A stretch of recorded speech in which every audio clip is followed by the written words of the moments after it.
Quand Cynthia Brault fusionne l'art et la mode, ça donne un résultat complètement unique dans le paysage artistique montréalais.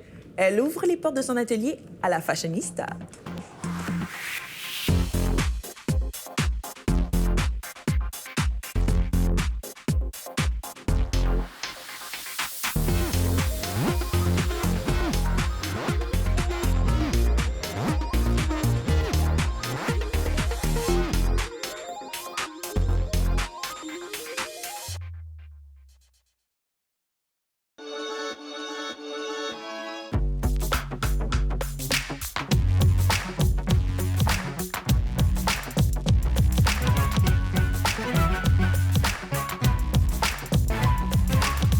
Cynthia, merci beaucoup de nous accueillir dans ton atelier.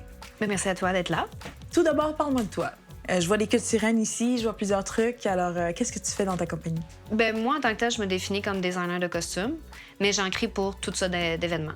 T'sais, autant je travaillais un petit peu en cinéma, pour du théâtre, du cirque, des événements pour des corpos. C'est ça. Fait que costumes variés pour toutes sortes d'événements, puis pour des individus aussi. Tu sais, quelqu'un qui va à Bicoline, un chanteur, un danseur qui fait un costume pour son show, son photoshoot.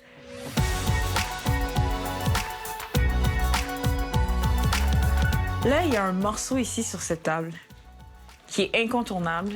Je vais Ouais. essayer de la déplier pour qu'on puisse voir de quoi ça a l'air. C'est énorme. C'est une queue de sirène. Ouais. Mais vraiment grandeur Grandeur nature, ouais. C'est vraiment... J'imagine que c'est des heures et des heures de travail. On va y revenir, mais je veux savoir pourquoi. Pourquoi les queues de sirène? Ben, les queues de sirène, au fond, ça a parti de... Justement, une des premières jobs que j'ai travaillé pour une compagnie de production d'événements, dont j'ai rencontré une fille qu'elle voulait partir de sa compagnie Aquasirène, de queue de sirène, mais surtout de cours de natation habillée en sirène. Puis là, elle me demandait, mais est-ce que tu serais capable de créer des queues de sirène? Mais moi, je savais pas qu'il y avait des gens là, qui voulaient vraiment acheter des queues de sirène pour aller nager avec ça, là. OK. Fait que j'ai dit, ouais, pourquoi pas, tu sais, je vais développer la matière. C'est surtout que j'aime travailler énormément avec ces matières-là en tant que telles, plus que faire de la couture. Donc, si je peux créer un vêtement en faisant une création qui ressemble presque à de la peinture, de la sculpture, ben c'est super intéressant, là.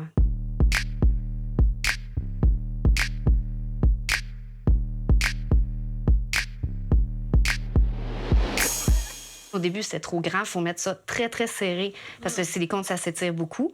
Mais dans l'eau, veut pas, ça peut glisser. OK. Donc, souvent, c'est 10 pouces, 12 pouces de plus petit que la circonférence de la personne. Tant que ça? Ouais. Même, j'en ai fait pour Danone. La publicité, là, Ouais. avec la sirène, ça, c'était ton travail. C'est toi, ça? Ouais. Wow. Fait que eux, ils m'ont demandé ça. Comme j'ai eu le contrat, 2 semaines plus tard, il fallait que ce soit en Grèce. Puis, j'ai jamais vu les personnes. T'sais, on m'a donné des mesures. Fait que j'ai fait des queues de sirène, une pour un homme. Ouais, c'est ça. Une pour un homme, l'autre pour une femme. Ça a été envoyé, puis ça a bien fonctionné. Puis, pour faire une queue comme ça prend combien de temps? C'est des heures et des heures de travail. Comme il faut, là, c'est, disons, 2 semaines, parce qu'il y a beaucoup de temps de séchage. Ça prend environ 5 heures la première couche. Ensuite, on met une deuxième couche entre les deux, supposons un power mesh pour que ça s'étire et que ce soit super résistant. Donc, juste pour la base, c'est 10 heures. Mais ensuite, tu as une finition couleur à faire. Ou avant, pour celle-ci, j'ai fait de la finition couleur comme avant de la faire. Puis j'étais pressée dans le temps. Fallait que je la crée pour le festival Fétiche. Fait qu'en dedans de 1 semaine et demie, 2 semaines, il fallait que je la crée. Donc, j'avais pas le temps de faire tout un effet. Mais là, ce que je veux faire, justement, c'est refaire une finition au airbrush. Ben, je l'aime pas comme ça. Mais elle est magnifique. Elle est bien. Je l'ai. Elle va être vraiment mieux à la fin. Là. Je vais OK. retravailler les couleurs, tout faire ressortir, mettre beaucoup d'iridescence.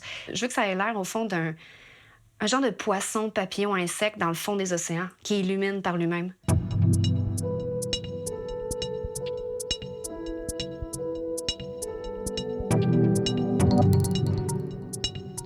Alors, Cynthia, là, on est quoi? Sur ton poste de travail? Sur ta table de travail?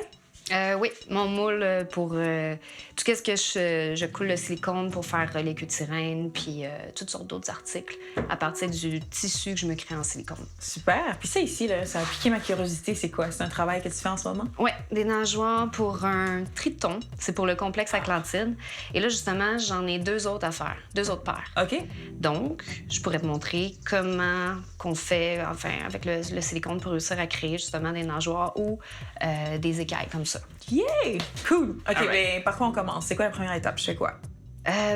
Première étape, moi, je vais le faire un petit peu. Puis OK, après, je vais te montrer. Je regarde aller. Puis c'est sûr, il faut mettre les gants, parce que le silicone, c'est très, très visqueux.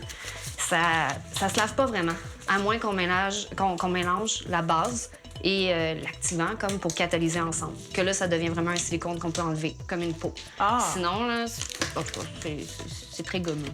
OK. Donc, des gants, c'est mieux. D'accord. Donc, on a la partie A, la partie B. On peut mélanger l'un avant l'autre, ça dérange rien. Là. C'est juste qu'il faut toujours que ce soit la même quantité de l'un avec l'autre qui sont mélangés. OK. Pour l'instant, je fais le blanc, puis ça commence à prendre après 20 minutes. Donc, après 20 minutes, là, je vais pouvoir venir mettre le bleu parce que je veux pas trop qu'ils se mélangent ensemble pour qu'on puisse voir les nervures au fond. OK. Là, il est bien mélangé, il est tout blanc. Je vais créer mes effets de nervure. C'est très simple, là. Je fais juste le couler. Ah. J'essaie de suivre mon moule, les lignes où est-ce que je veux qu'il y en ait. C'est pas grave si tu dépasses, si ça... Non, moi après, tout simplement, je vais le couper pour, tu sais, tous ces effets-là. Là. C'est moi D'accord. qui vais le couper à l'exacto. Qu'est-ce que t'aimes le plus dans le fait de travailler le silicone? Ça ressemble à de la peinture. Je peux l'essayer. Ah, ben oui, viens-t'en. Cool. Fait qu'au fond, tout le reste, tu le prends, puis vraiment juste dans les petites nervures, comme qu'est-ce que j'ai créé ici. D'accord.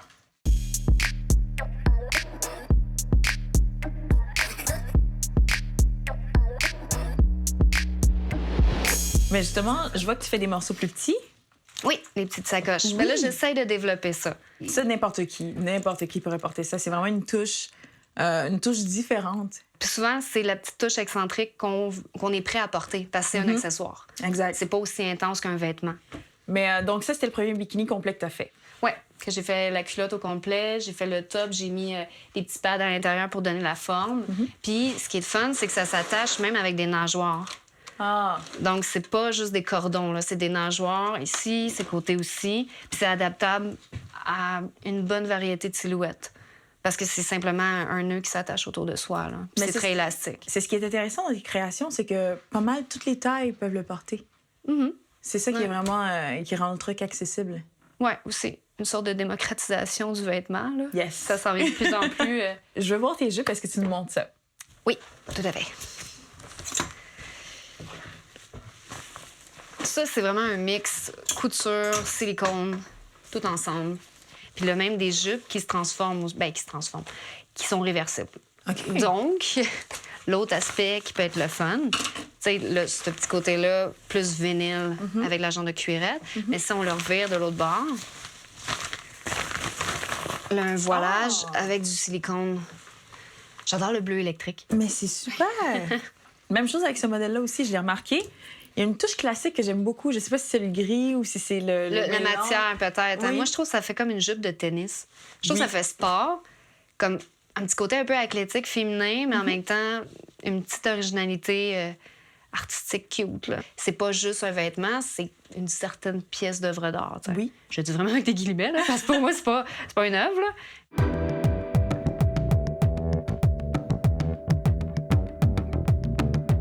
Là, on va faire les écailles. On va y aller avec la couleur que tu veux. Yes! OK. Qu'est-ce qui te tente? Je veux du rouge et je veux du or. OK. pour le or, on va y aller avec des pigments qu'on met justement au préalable avant le silicone dans le moule. Parfait. Que tu peux mettre tout simplement au pinceau. Donc, je mets ça un peu n'importe où. Ouais, tu te fais un petit rectangle.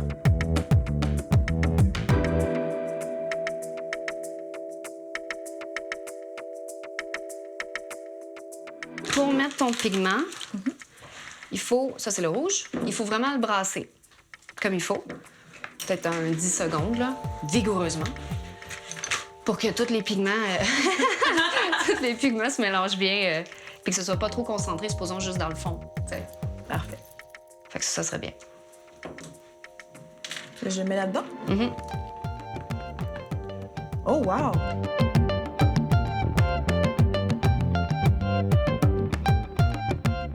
Donc là, c'est mélangé. Ouais. C'est On bien. fait quoi? Là, tu pourrais le couler. Soit, ben oui, avec ton bâton, les deux bâtons, le fond, tu pourrais juste l'étendre. Puis ensuite, avec la spatule, on va venir juste l'étaler pour comme il faut. Même pour débuter, tu peux l'étendre avec ça un petit peu. D'accord. Ou juste le faire sortir du verre, tu sais, tout simplement. Ah, j'aime ça!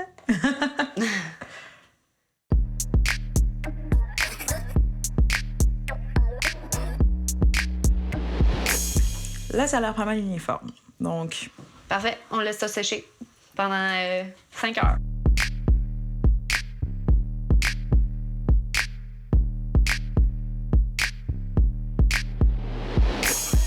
Et cette robe-ci a vraiment capté mon attention. Elle est magnifique. C'est quoi son histoire? C'est ma masterpiece. Ah! Son histoire. Au fond, comme je disais, moi, j'aime beaucoup Iris Van Herpen, Garrett Pugh et compagnie. Et ce qui ressort un peu de cet univers-là, avec le côté post-apocalyptique, peut-être, zombie, tout ça, c'est l'idée des carapaces. J'aime beaucoup que la structure intérieure d'un corps soit extérieure. Et au fond, c'est un peu ça que j'ai voulu faire ressortir. C'est un genre de pin-up, corsage, de robe cocktail, mais qui fait vraiment ressortir des structures, des... Je dis juste les épaulettes, c'est comme... Ça devient une genre d'escroissance des épaules. Tout est exagéré, puis tout devient une sorte de carapace, un petit peu. Le casque aussi qui allait avec, c'est un peu le même genre, mais là, dans un côté encore plus guerrière, là. Puis c'était pas voulu au début, mais bon, j'ai pris des coquillages pour faire des pics. Fait que ça garde encore un lien un peu aquatique. Ah, mais oui. Mais je tripe ces océans, fait que peut-être que c'est ça. J'aime les requins, je sais pas. Peut-être que tout le temps, cet élément-là qui revient. Mais la robe aussi, ce que je voulais faire, parce que moi, qu'est-ce que j'aime beaucoup, c'est la technologie mélangée aux vêtements, à la mode. Il y a beaucoup de recherches quand même qui se fait pour développer des tissus, c'est comme juste le cuir végétal, c'est super intéressant, là. Le tissu qui va changer de température selon la température du corps pour s'adapter s'il fait chaud, s'il fait froid. Puis ce que j'aime aussi, c'est l'imprimerie 3D pour créer des vêtements. Fait que moi, j'ai essayé, avec des moyens pauvres, de créer un vêtement qui a l'air d'être vraiment une imprimerie 3D presque. Fait que c'est du vinyle que j'ai vraiment piné avec des rivets partout sur un corsage que j'ai créé, au fond, tout en élastique. Donc, ça fait un effet un peu de gaine. Puis j'aime le côté alien aussi, côté extraterrestre. C'est ça que j'allais dire. Il y a un côté très futuriste, un film, justement, Alien.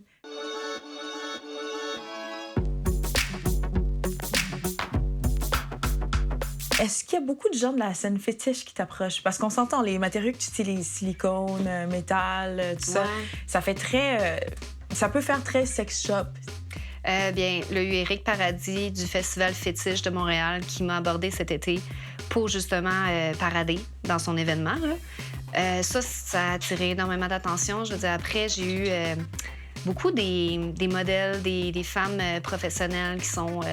Dominatrices? Oui, des dominatrices professionnelles. Oui. Elles se sont mis vraiment à triper. À triper vraiment sur mes choses parce qu'il avait cette robe-là qui a défilé, la jupe avec le top, la queue de sirène. Puis ils trouvaient ça bien intéressant. À comparer du latex, le silicone est beaucoup plus résistant, beaucoup plus solide. Oui, c'est un peu plus cher, mais au moins, ça va durer longtemps.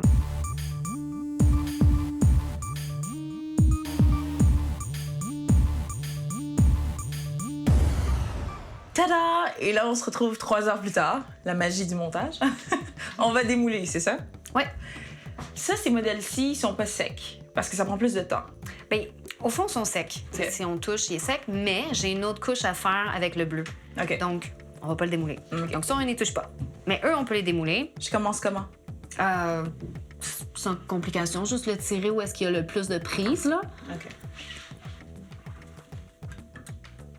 Pour essayer que ça vienne tout en un morceau. Mais ouais, tu peux détacher comme toute celle sur le bord. OK. C'est pas aussi délicat que ça. Oui, parce que là, c'est un travail quand même assez délicat.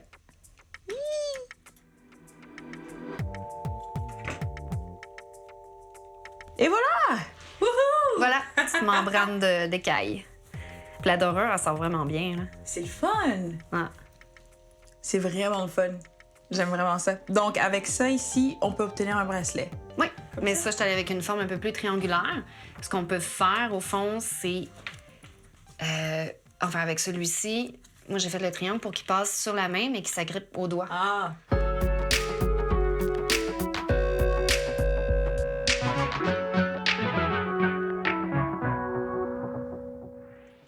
Cynthia, merci beaucoup de nous avoir accueillis aujourd'hui dans ton espace de travail.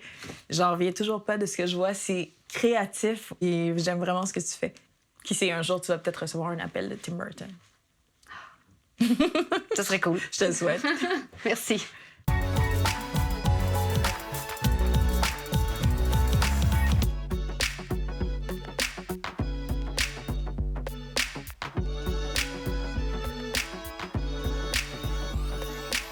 Je suis vraiment fan des créations de Cynthia. On retrouve même du Cinto dans ma garde-robe maintenant. Dommage que je rentrais pas dans la culturelle. À la prochaine.